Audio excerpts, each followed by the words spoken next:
Yo, it's been way too long. We back in the kitchen. Actually, a new kitchen. This is the first video, long form video that I'm filming in our new kitchen. I don't think I've made a long form video in about a year. So we coming back strong. Today, we're gonna do a recipe that reminds me of being at the barbecues with my cousins and they throwing water balloons on me, pissing me off because I'm trying to stay dry so I could get ready and prepared to eat. And so like I'll stare at the grill and I'll see the ribs on there just looking good and glistening with a nice glaze. But we don't eat that no more. So I wanted to create a version of ribs that had the same texture, had the same flavor, and had the same bite. And I think I figured it out with this new recipe. I'm using pink oyster mushrooms and jackfruit to create these ribs. And I'm gonna share this full recipe with you right here in my new kitchen. Let's go. Use this pink oyster mushroom. I hope it's enough. I literally have one oyster mushroom growing and it grew so big. This recipe calls for 3.2 ounces. And let's see if this is gonna be enough. This is gonna be 2.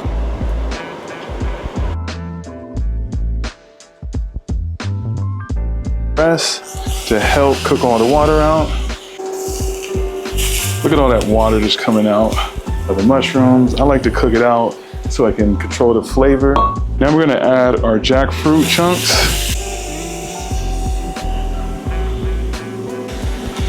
This is what we want to get out, and this helps improves the texture.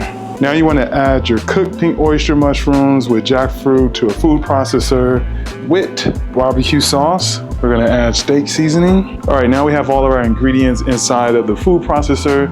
You wanna pulse it only 2, maybe 3 times. You wanna keep that texture, but you wanna blend all the flavors together, and you'll see at the end why.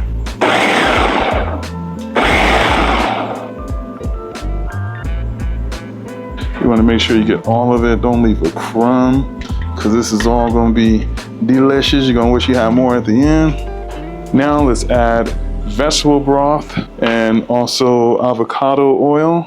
Mix it all together.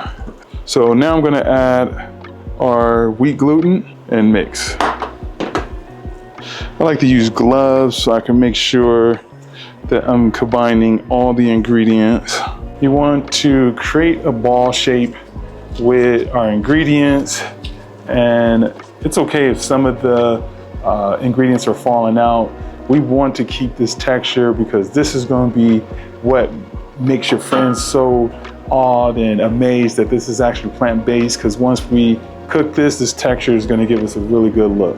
Now we're just going to put it back into the bowl and let it sit for about 5 minutes. Now I'm going to add some parchment paper to a pan. Now we're going to take our soon-to-be ribs and add it to that same pan and start to shape it the way that you would like your ribs to look. No worries, at the end you can cut off the edges, whatever you need to do to give it that final look. All right, the way this is shaped, I'm gonna split it into 2 ribs right down the middle.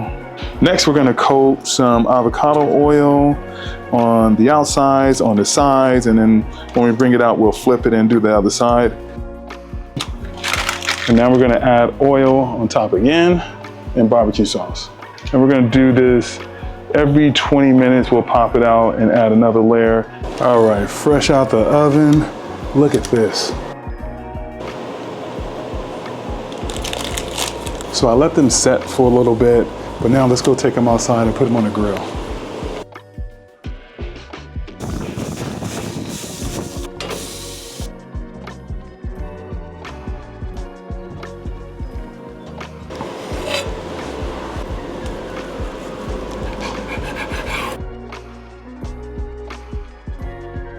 Time for the taste test.